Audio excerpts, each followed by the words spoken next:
Good morning, everybody. Welcome to this fantastic, wonderful Monday morning. The kids have gone back. Everything's heading in the right direction. And what could be better than to talk about a bit of mergers and acquisitions activity in the industry? The tectonic plates have moved.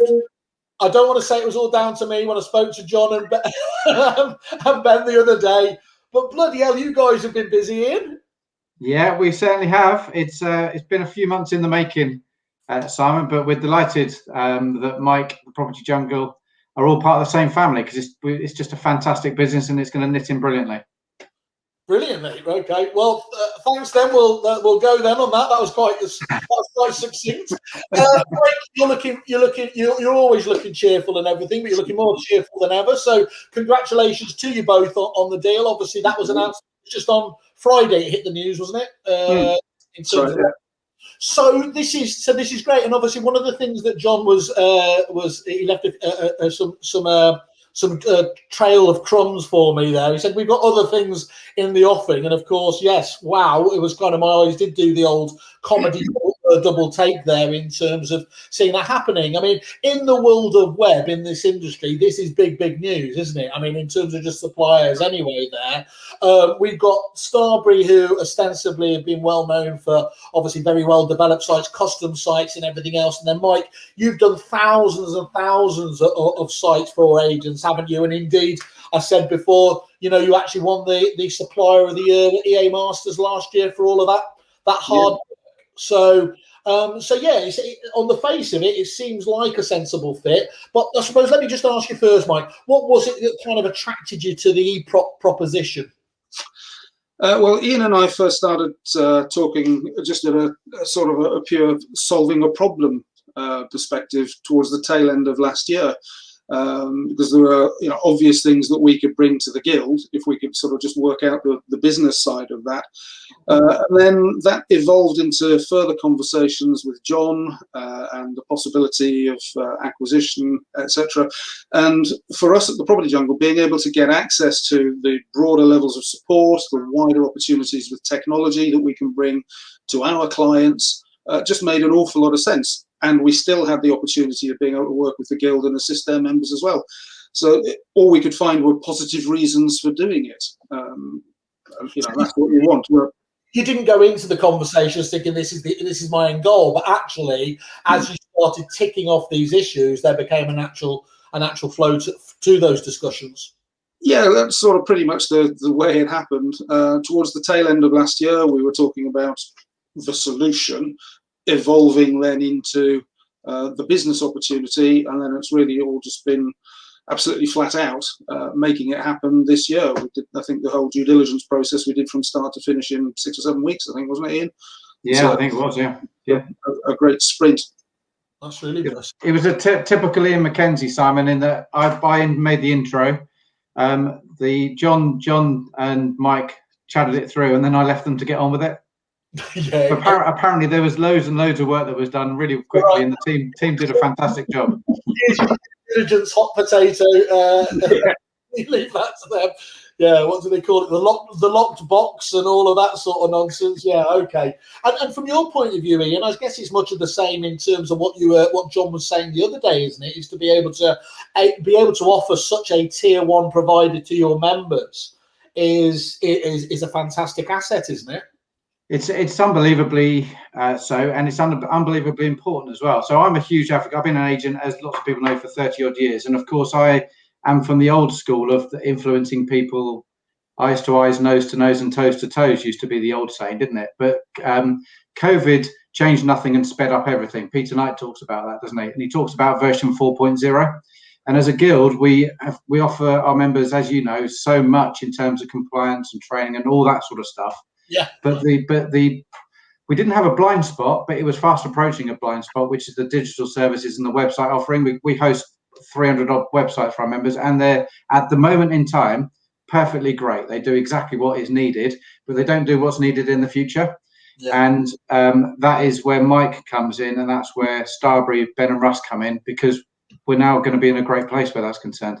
So you saw where the future was going with us. You realised really you either needed to build in that knowledge base within the guild yourselves, or as you always do, partner or acquire, and that's what very much what it sounds like here. Because as you said, it's not like websites haven't.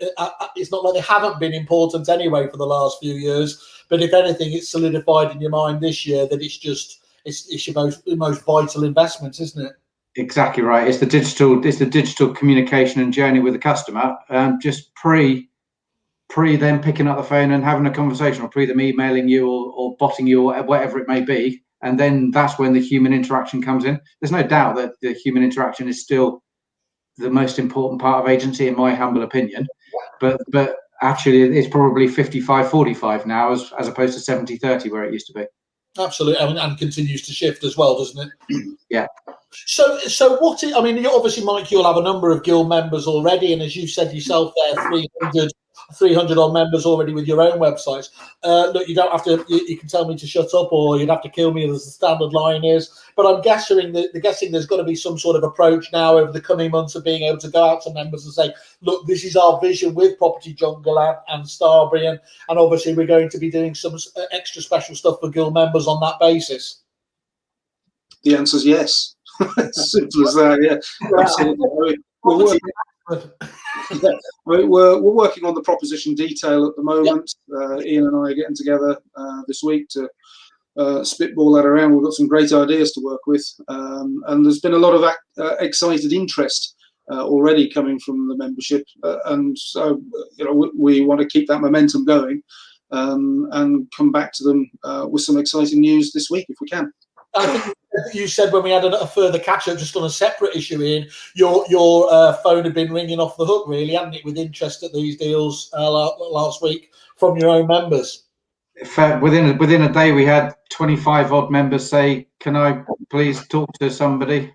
Couple for Starbury, because we've got some large change in the guild, and a couple of the one-man bands, great businesses, saying, "Can I speak to Mike?" So yeah, we're in a like Mike says, we want to keep the momentum going and be able to get back to them really quickly and say, this is what it looks like and this is how it's all going to work.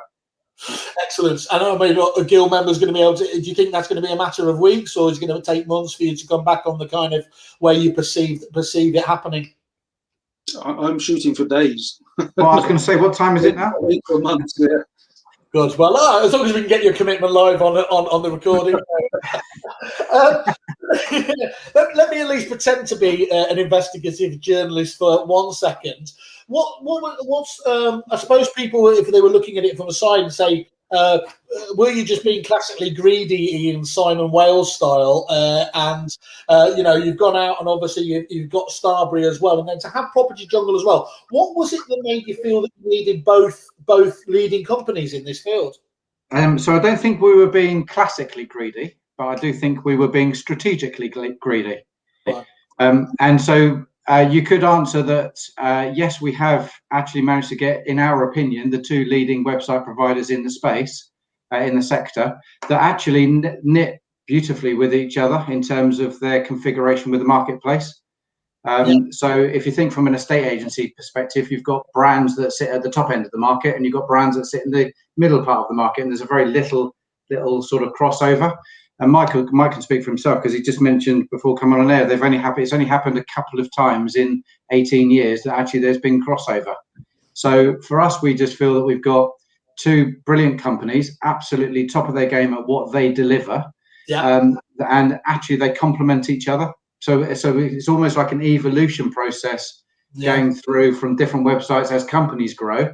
We've now got an offering that can grow with them from a digital lead generation and support piece. We can just do it all now. Perfect. And Mike, from your point of view, is I suppose what a lot of people will be really interested to know is it like Ben as well? Are you firmly staying with the business? Is there an exit on the card, or is this just very much of you, just the next step in the evolution with you running the business still? Yeah, very much so. It's the next step in the evolution of the Property Jungle. I think that's the most important thing, and I'm very definitely staying here. Yeah. I'm as you said off air as well, I'm still relevant, or at least I think I am. The salt and pepper's just for show. I can't help it. Makes you look very clear. I think it's good. Yeah. Yeah, it's my George Clooney look that I'm going for. Yeah. Don't put too much. You let me do the overselling, not you. I was thinking more Brian Blessed, in fairness, but there you go. That's a great shout. Absolutely great. Thanks. Shout Yeah. Gordon. Gordon's alive.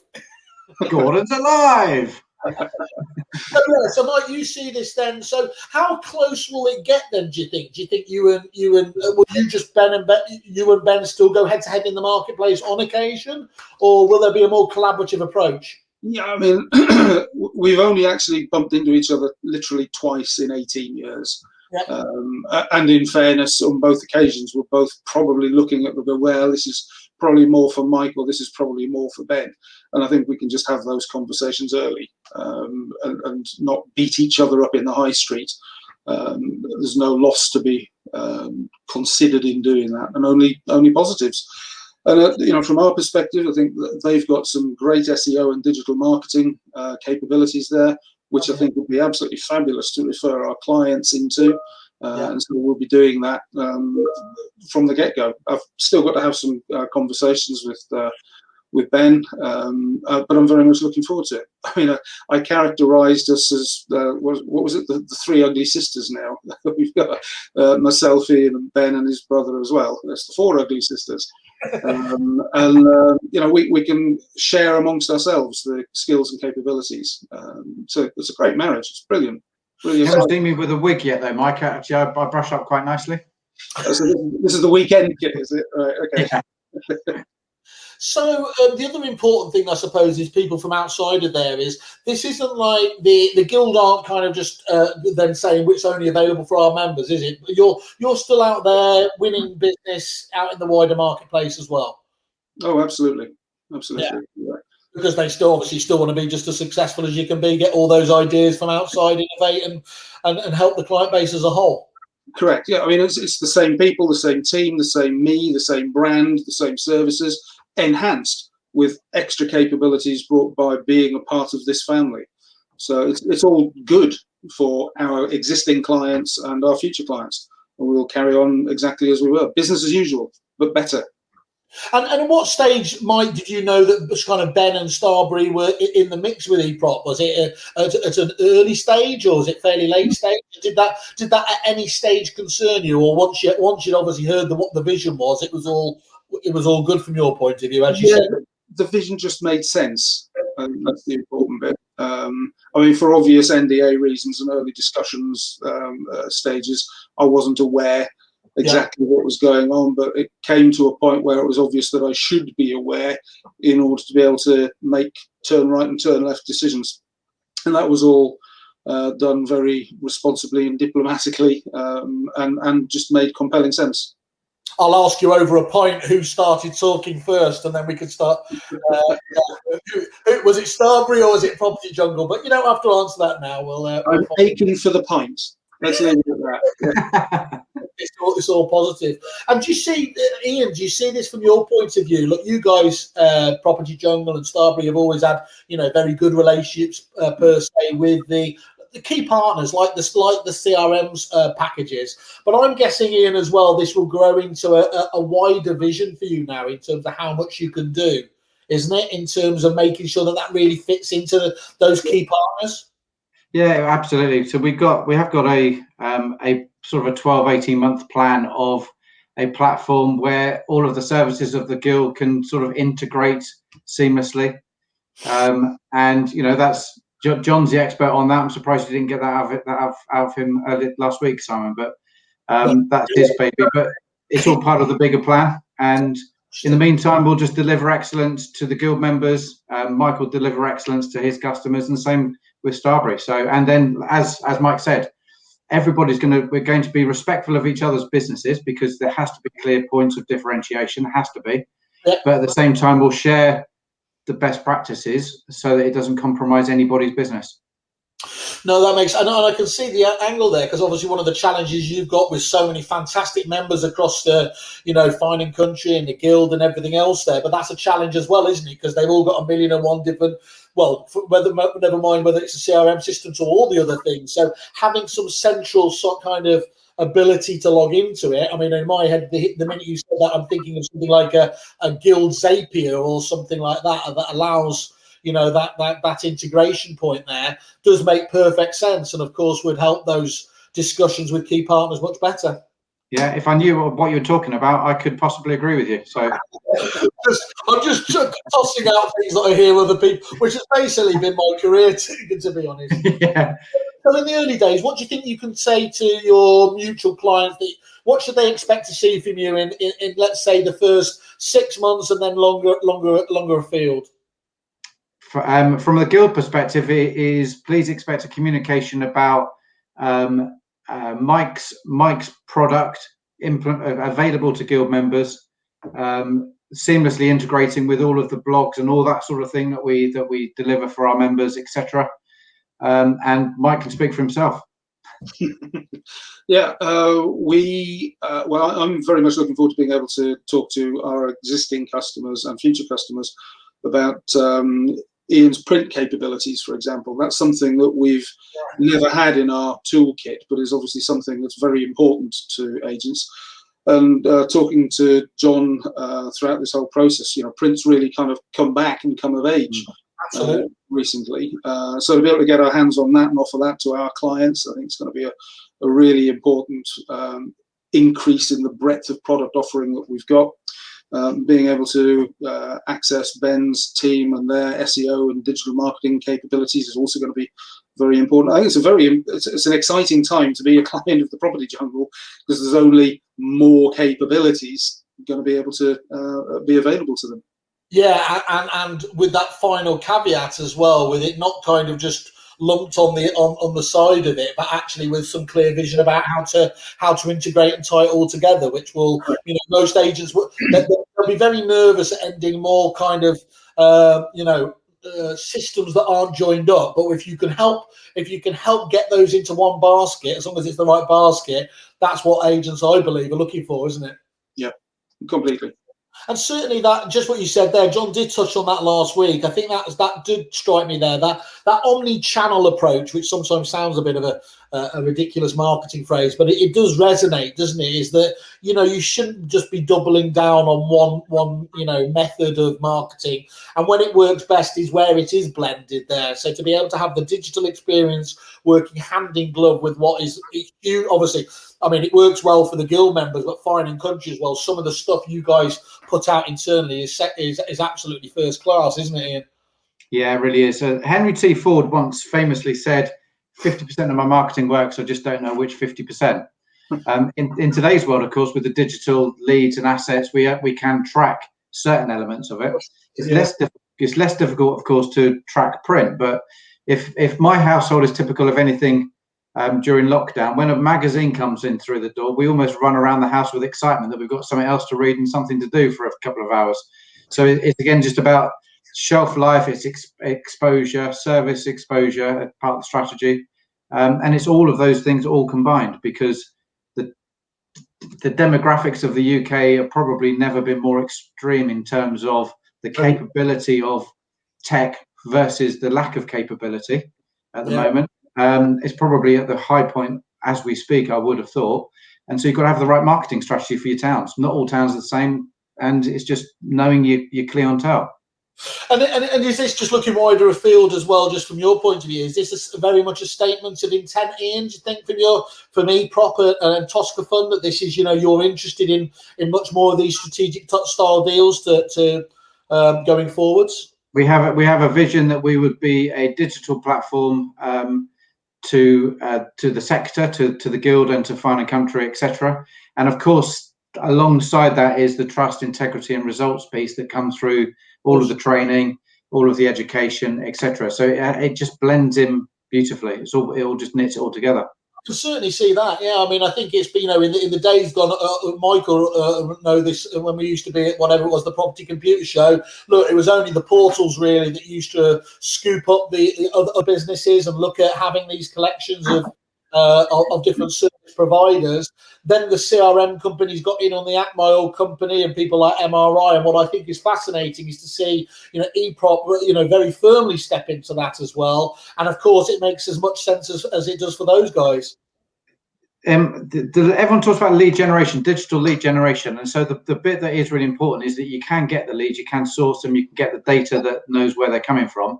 But once you've got the lead, it doesn't give you the God-given right to convert it, and that's where the guild will kick in, which is it will be the lead generation piece through the digital assets that we've got as a company, and then the skills and points of differentiation to then help you convert that lead. That's the bit that gets the money in agent's bank account and helps the customers move home successfully. And shows the value of obviously the guild and Finding Country, doesn't it? Yeah, exactly. Absolutely great. Well, look, that sounds very obviously. Let's see if we can go a week without you needing me to grab you or John back on again. I think we're all right this week, Simon. In fairness. Okay, you're fine on that front. Well, look, congratulations to you, gents. Anything else the market needs to know about at this stage, or just keep your eyes peeled, I suppose, and watch what you watch this space. Watch this space. I think that's the best way of describing it. So yeah. Excellent. Well, look, congratulations. Let's just have a quick look on here. I was going to see. Sorry. Yes. Thank you, Graham. It wouldn't be.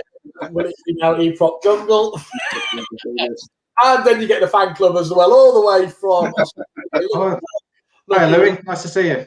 So there you go. And I should say, of course, it's not hard to see why this was on the cards as well, because there he is in all his wonderful pink glory on Kerfuffle there. They're right at the top there, best estate agency suppliers guide.